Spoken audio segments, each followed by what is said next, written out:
Assalamualaikum warahmatullahi wabarakatuh. Perkenalkan, nama saya Muhammad Rizky Fadilah, mahasiswa Fakultas Teknik Mesin dari Universitas Nusa Putra. Dalam kesempatan ini saya akan menjelaskan sedikit materi tentang relay. Dalam dunia elektronik, relay dikenal sebagai komponen yang dapat mengimplementasikan sebagai logika switch. Sebelum tahun 70-an, relay merupakan otak dari rangkaian pengendali. Baru setelah itu muncul PLC yang menggantikannya. Secara sederhana, relay dapat didefinisikan sebagai berikut. Yang pertama, sebagai alat yang menggunakan gaya elektromagnetik untuk menggerakkan kontak saklar. Yang kedua adalah saklar yang digerakkan secara mekanis menggunakan daya atau energi listrik.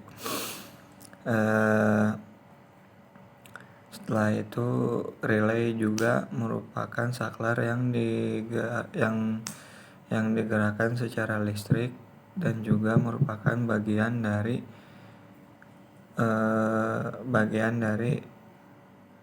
elektromekanik atau komponen dari elektromekanik yang memiliki dua bagian utama.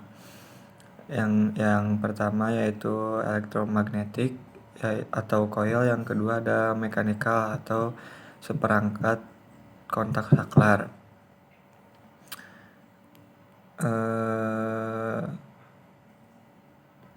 Di relay ini menggunakan prinsip kerjanya yaitu prinsip elektromagnetik, sehingga menggunakan arus listrik kecil untuk dapat menghantarkan listrik dengan tegangan yang lebih besar. Fungsi dari relay ini adalah yang pertama sebagai remote control, yang kedua sebagai penyesuai voltase, yang ketiga sebagai penguat daya, yang keempat sebagai logika kontrol, yang kelima sebagai proteksi tegangan, yang keenam sebagai pengatur putaran motor DC.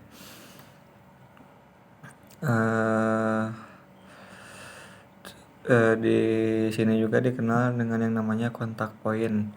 Kontak point ini terbagi menjadi dua, yaitu yang pertama normally close atau NC, yang kedua ada normally open atau NO. Yang pertama ada NC adalah di kondisi awal sebelum diaktifkan dengan posisi tertutup, NC. Sedangkan NO adalah kondisi awal sebelum diaktifkan dengan posisi terbuka, NO. Setelah itu juga ada istilah, karena relay adalah salah satu jenis saklar, maka dikenal juga istilah pole and throw. Pole adalah banyaknya kontak yang dimiliki relay, sedangkan throw adalah banyaknya kondisi yang dimiliki oleh kontak. Jenis-jenis pole and throw adalah, yang pertama ada single pole single throw, yang kedua ada single pole double throw, yang ketiga ada double pole dan single throw. Setelah itu juga ada aktuator hidrolik yang menggunakan prinsip kerjanya hidrolik. Prinsip kerjanya sederhana, yaitu gaya disimpan pada suatu titik dan dipindahkan ke titik yang lain dengan menggunakan cairan yang dimanfaatkan. Cairan yang biasa digunakan adalah fluida cair seperti oli.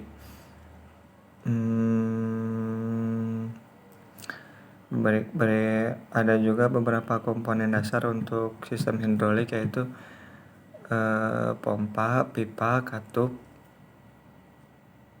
silinder hidrolik, dan motor hidrolik. Dan juga ada komponen tambahannya, yaitu seperti flow meter, pendingin dan pemanas, filter, dan juga yang lain-lain. Sekian dari saya. Wassalamualaikum warahmatullahi wabarakatuh.